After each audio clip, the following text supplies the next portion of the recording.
Welcome to the Ethical Affiliate, the podcast that's all about living life on your own terms through the exciting world of ethical affiliate marketing. I'm your host, Ida. And I'm Tim. And in each episode, we'll be exploring the possibilities, strategies, and mindset shifts that can empower you to build a business that aligns with your values and allows you to design the life you've always dreamed of. Join us as we share our journey and hear from industry experts and successful affiliate marketers who have embraced this new approach to business. Discover the strategies they use to navigate the ever-evolving digital landscape, build sustainable income streams, and most importantly, live life on their own terms. So buckle up and get ready for a journey into the world of ethical affiliate marketing. This is the Ethical Affiliate, where we believe that living life on your own terms is not just a dream, it's a reality waiting to be created. Thanks for joining us, and let's dive in. Welcome, everybody, to episode, 18? Are we 18? Woohoo! 2 more of our series final. Can you believe it, Tim? 18 freaking episodes. That is, for me, I'm so stoked. I agree. Totally, yes. It sounds fantastic. Can't wait Does to get it? to 20. Because, no, not for that reason. It sounds so enthused. Like, wow, 20 episodes, that's insane. So, yeah. It's insane for me anyway. I never thought I could get through one. I didn't think I'd do even one freaking podcast episode, but comes along Super Tim and makes it all happen. Much respect to the people who've done 500 episodes. Oh my gosh. You know what I've decided? I have decided that I am going to do podcasts until I die. Right. I fucking love it. I really love doing podcasts. I do. For starters, I like the sound of my own voice, so that helps. Without getting sidetracked, what do you really love about podcasts? I do too. Oh my gosh. Just, you know what it is, actually? I love the connection. Yeah. I love the connection that I have with either my co-host and my audience. Yeah. I love that. I love it. And, I love the sound of my own voice. Like, give me a stage and I'll speak. Not really. But I just really enjoy the connection. I enjoy the exchange. And, it's funny when with a podcast, for me, I'll put it public and there's a part of me that just feels heard in the world. There's my voice out there in the world somewhere for people to listen to. I love it. I think that's really important. But I was going to say, well, not but, that's what the extra challenge is with trying to do it on your own or actually just doing reels and things like that. You're kind of talking one way, and that's a challenge to communicate and talk through that while there's no feedback coming back. Yeah, I don't know. I don't find it a challenge. But that's because, again, I love myself. I'm kidding. I don't really. You're with respect, your lives and things are great. However, it's you just doing what you're doing now, except I'm not there or someone else is not there, usually just talking. So it's similar. Yeah, that's right. Yeah, it is similar. It is similar. And having a performance background, for me, I've always found it pretty easy to do that. So, but I can understand, like, I imagine it would be really intimidating for people that aren't used to having their voice heard or even speaking on a platform. It's nerve-wracking. Yes. It's really nerve-wracking. Yeah, it's funny. A guy was calling out for some interviewees on a YouTube, but it was a podcast basically, today. And there's so many people said, oh, couldn't do that. I wouldn't know what to say. I'll jumble my words. It's like, wow. Oh, who gives a shit? Who cares, really? Like, really? Just give it a go. Yeah, give it a go. Conversation.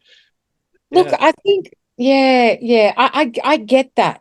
I mean, full disclosure, this is take 2 of episode 18 because the last one I felt was an absolute disaster because my head wasn't in the game, So I totally understand someone being concerned about coming across as bad. But look, to be honest, at the end of the day, it doesn't really matter as long as you're being your authentic self. Says she who instructed Tim to stop uploading that prior episode. Yeah. Well, really, in the bigger scheme of things, that's just our ego talking. So I figured I'd let my ego win this time. Again, it was your choice. So, I absolutely. That's the great thing. You can look. I don't feel like doing it today. It's not live. So, okay, let's defer it or let's redo it. So that's great. Mm. And same with this guy. It's not a live YouTube channel. It's just, let's do a recording. And so many people, I was kind of shocked because I know the stage fright thing, but I thought it's really just you talking to someone on Zoom. But they're It all is. going, Yeah, they're having a oh, I don't know conversation. if I can clarify my words. I talk on too much. So I'm thinking, well, don't. So, you've already admitted you do something. Don't do that. And so many people were sort of not putting their hand up. In your head, right? It's in your head. Mr. Black and White. Yeah, like Okay. it's not that easy though. People freeze in there. They They have do. freeze They response. do. They do. They do. They do. I know. I was a Toastmasters person, so I There you know. go. I know that journey of getting people to get up. And this is why Toastmasters get up, talk for 3 minutes, talk for 1 minute, talk for 30 seconds, work your way up into it. I Yeah. understand that. But for a weird reason, I didn't have that problem when I was in that. But we're getting sidetracked here. Yes, we are. What are we talking about today? We are talking about, well, I've already written the title because I was now cancelled the last episode. The title is something like, what are you going to do to prepare for or do in a crisis such as when your company fails or your Or product something goes goes on. out of business, something goes wrong, the social media giant falls over, it Mm, happens. And it's, in a way, it's all about branding yourself as not linked to that company, but per to yourself. se. So let's go. Yes.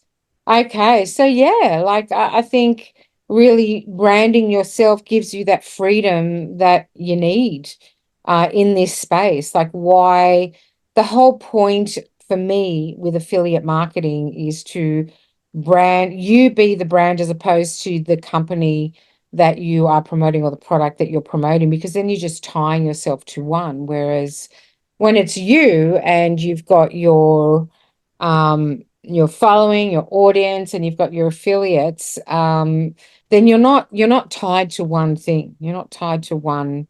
You're not working for anyone. You're working for yourself, and you're managing Yeah. yourself, and that is really what an entrepreneur is.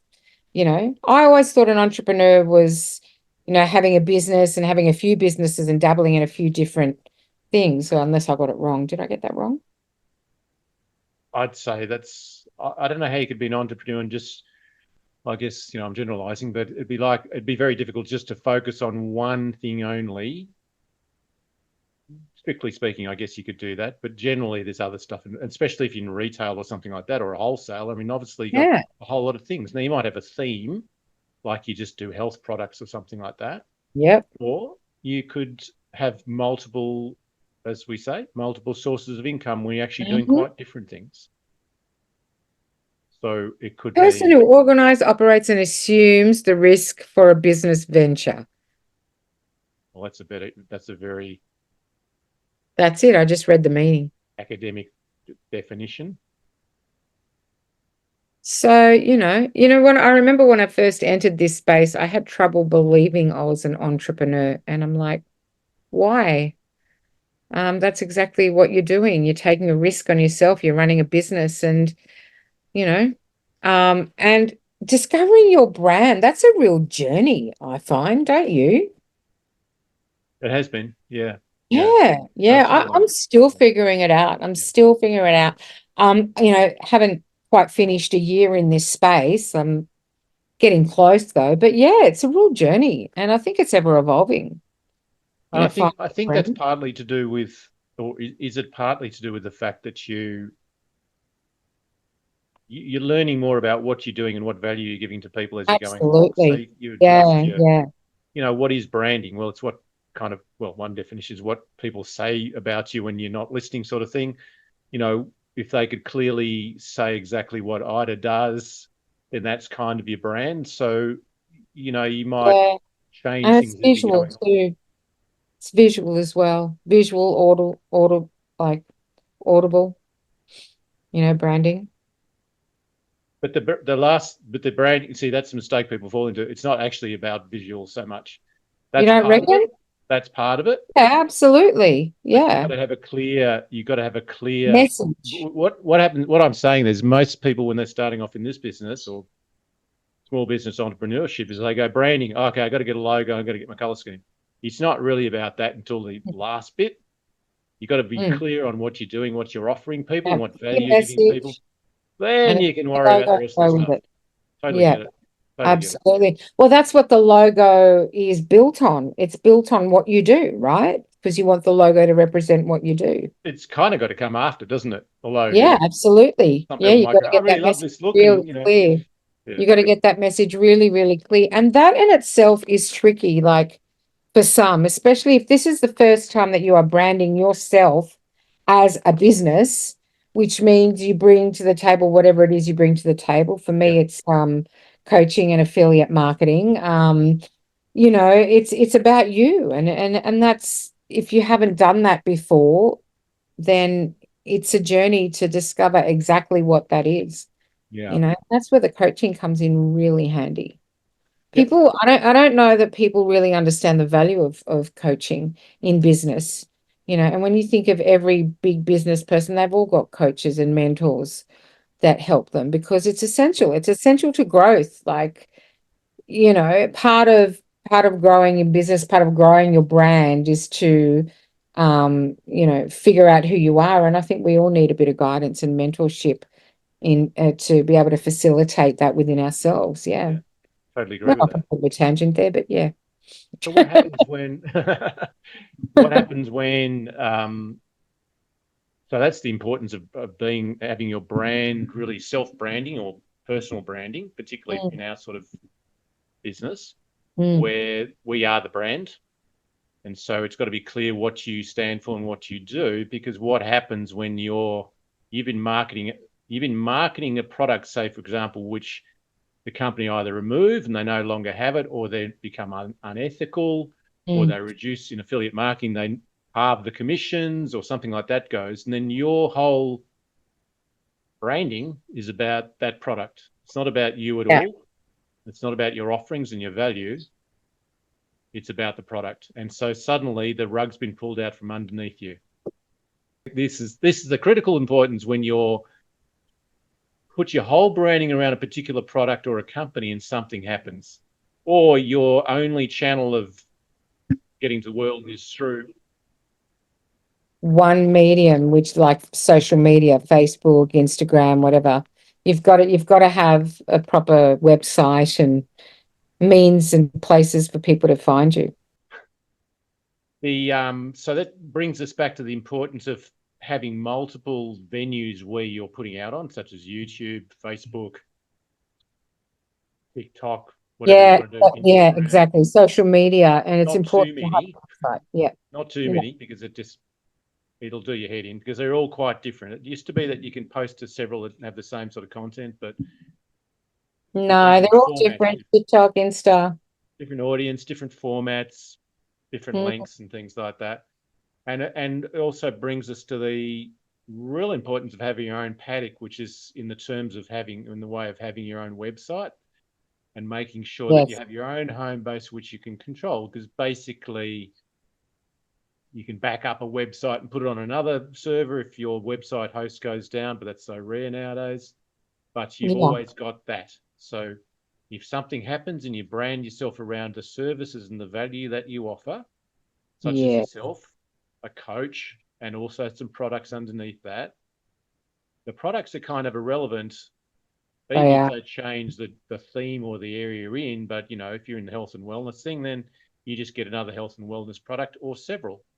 And so, such as with a shop, and I've been in many retail situations where clearly you have a lot of different goods to sell. And so there's nothing wrong with that. Yes, it can get complicated.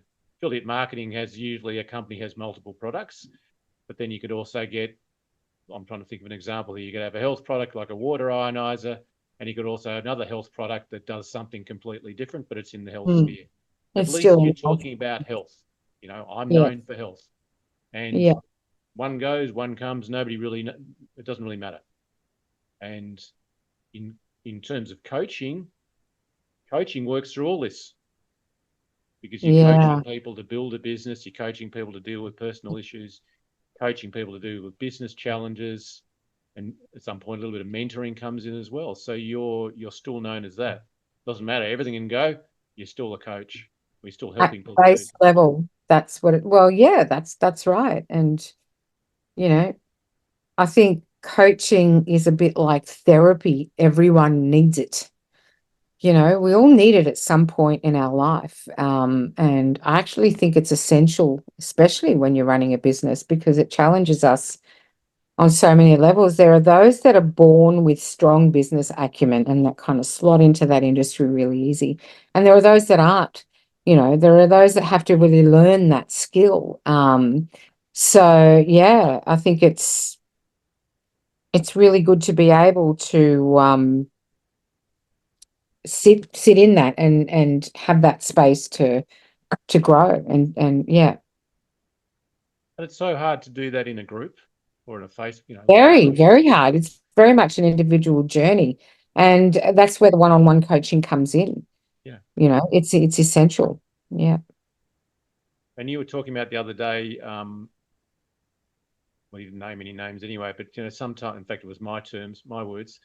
Some groups tend to be a pity party where everyone's just going over the same sort of stuff and not really achieving anything, and a coach will cut through all that. Well, that's an interesting thing. I mean, I could sit here all day and talk about coaching and people's genuine desire to want to move forward. Yeah. But we'll be here all day. So yeah, look, we're getting back to branding. In order to get to that brand, to get a clear vision, if you're not that way inclined, or if you've never had to look inward to build your own brand before, coaching's really essential. Yeah. Yeah. It's good. It's good to be able to you've got to be have that. just really clear. And it does take quite a few iterations. I mean, even people who've been in it for years, you can see sometimes their branding message changes slightly as they might attract a different group of clients, they might attract a different age group. It could be about mums, it could be about midlife people, it could be something else. And they've gone, well, actually, 95% of my clients are midlifers or something like that. So, you put that in your branding statement and you become known as that person. Well, obviously, there's so many variations on that. Yeah. And as I was saying, if something happens to any of your products or anything like that, it doesn't really matter that much. No, that's right. Because you are the brand and it's really important to bring something of value to the table when you're branding yourself too. Like, what are you bringing to the table? There's a lot of, I don't see anything wrong with what some would term as vacuous identities. Like, I think this is a world where we express ourselves and everyone is different. But for me personally, I think everything has its value to a degree, is what I'm saying. But for me personally, I often question my brand in that, what are you bringing to the table? What is it of value that you're bringing? Because you can't just bring nothing. Because mind you, Seinfeld made a series about nothing. So maybe you can. Well, if you're going to go into TV, yes, I guess. Yeah, but my point is, for me personally, my brand, for me personally, as a brand, I want to be bringing something of great value. And sometimes that can be hard to rein in when you want to do lots of different things, Yeah. Well, you have to be clear on exactly what value or what you're bringing to the table. You have to be clear on who it is you're serving, so to speak. And what the outcome is going to be at the end of that. And at least if you get those sort of three things pretty right, it's kind of pretty clear. It's hard to be ambiguous about what you do in that point. Yeah, that does take time, because as you will find out, and everybody does who goes along a journey, that once you work with a lot of people, after a while, or work with a product, you kind of change. Like, actually, this is what I'm achieving for this person, because you're getting feedback and testimonials. So That's you right. change your branding statement, and it's really becomes really strong. Yeah. Yeah. And so that's really critical, because these things do change. I mean, it's hard to imagine maybe we're past that stage where the big companies fail like they used to. Like you were talking about MySpace, I think, on the the podcast that won't be. But we never We imagined might include it. We might include it in the blooper reel. we never imagined MySpace and those sort of businesses would fail. But I mean, places like seriously Google and Facebook are so big, it's hard. You just can't see that happening. So we're probably stuck with them forever. Yes. Which is okay. But companies that provide you with products and things like that, they come and go quite easily. Yes, they do. It's our integrity that matters, and that's where we, as a brand, need to be very discerning about what we associate ourselves with and not just jump on the latest trend, because we've all seen what happens when you jump on the latest trend. Things go and yeah, and it's not fun. Got to do your due diligence. See, sometimes it's worth paying thousands of dollars for a water ionizer instead of, you know, a few look, that I a mean, few how old is dollars for health products and, you know, how anyway. old is that? That saying about well, a fool and his money is easily parted, but that's not the one I was thinking of. It's more like, you get what you pay for, more or less. So it's so obvious. Absolutely. I actually love what we're associated with. Yeah. If any of you want to know what that is, you'll just got to kind of hit us up. But But I love. again, partly, I mean, I pretty know your story, but again, we chose that company separately, but we've chosen it because there's a lot of Yeah, we strength didn't in that. know each other prior to that. That's right. But part of it was like, without going into the company, 50-year history, all this sort of thing is like, wow, okay, I want to be associated with that. I want to be associated with that, not someone's Yeah. just started last week and you hope it's going to go on and, going to be a great thing. I think it is. I believe 100% in it. And look, just to be clear, the only reason we don't mention it on here is because this is not a podcast to promote our business. We are the ethical affiliates and we're promoting being ethical in the affiliate world. So we're not here to promote our products. I mean, some people might think you're crazy, why not? But we just want to provide something that's objective and share our own experience. Yeah. So yeah, but if you do want to find out what we involve, what we're in, partnered with or affiliated with rather, just hit us up individually, whichever one of us you want to talk to, and we're happy to have a convo with you. Yep. Yeah. So getting back to it. It's interesting because this is the ethical affiliate, and this very conversation came out because I heard of a company that suddenly revealed some unethical practices, and several people I know of, and many, many more have left.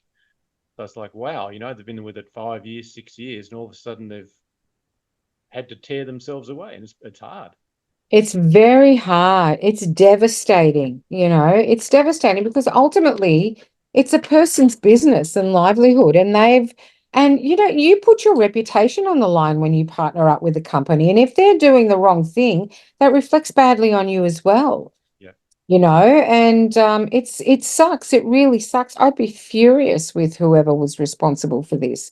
And the truth is, you can't judge the affiliate marketer, right? Because you can do your due diligence, but you never really, you have no control over that company, which is why it is so important that you base your brand on your own personal level of integrity and due diligence. And we all have to accept that we don't ultimately have control over companies. But I think it's safe to say when a company has been around for 50 years, and I think, you're pretty safe and there's been no dramas with it and no, misgivings. So yeah, I think you're pretty safe to say that you're on a No good way. hits, no questions. Yeah, totally agree. Yeah. And especially when they have a patented compensation plan, that's just really, dude, you make that work and freaking laughing.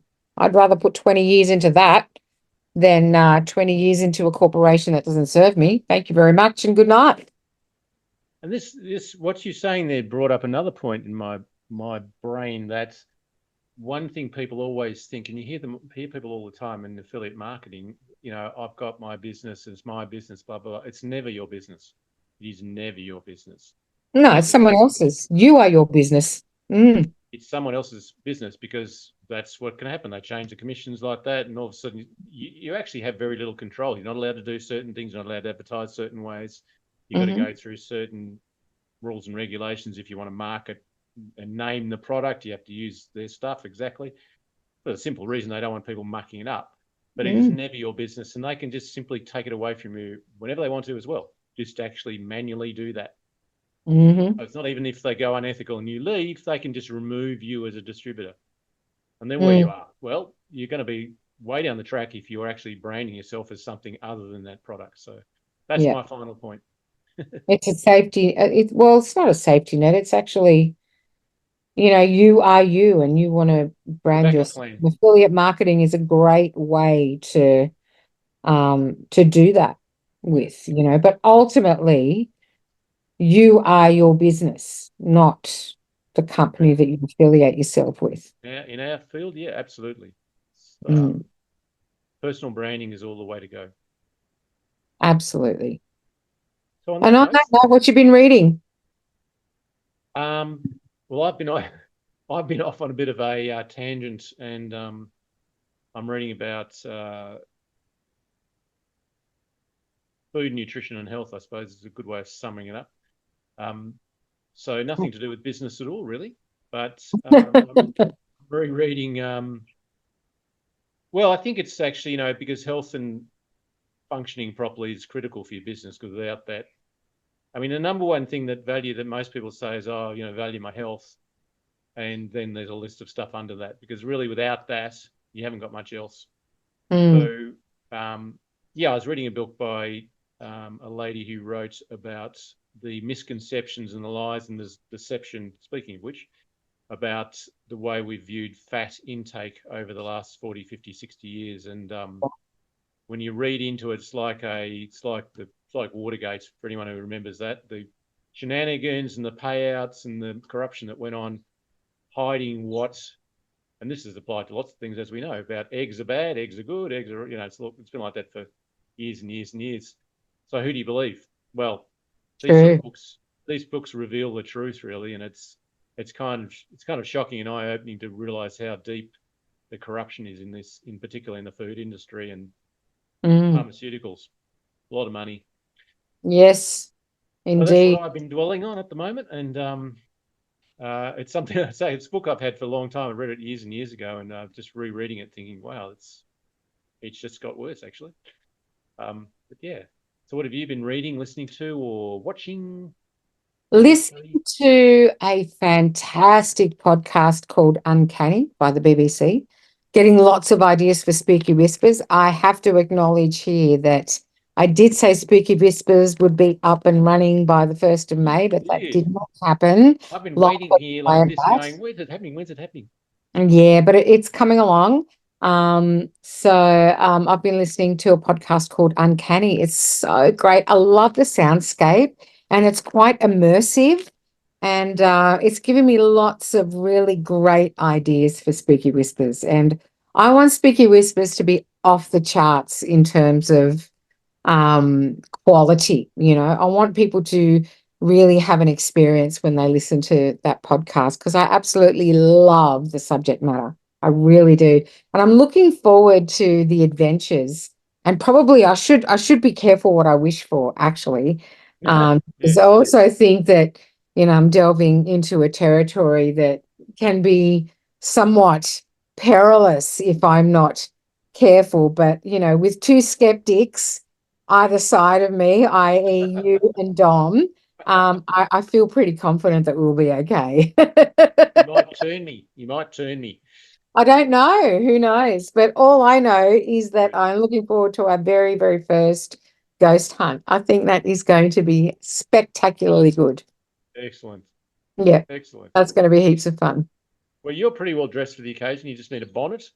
And I know, yes, with my little shawl, my grandma shawl, and my glasses, and my little sneaky glass of wine.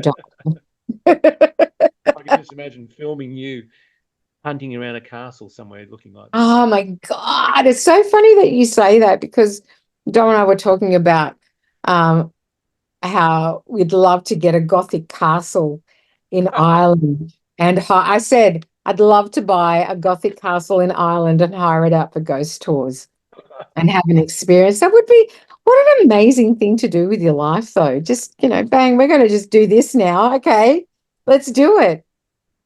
You're talking Dream about life. spontaneity. Dream before we came life. Anyway, this is the end of episode 18. Thank you all for listening so much. I hope to catch you next week. Don't forget to like and subscribe and share and reach out.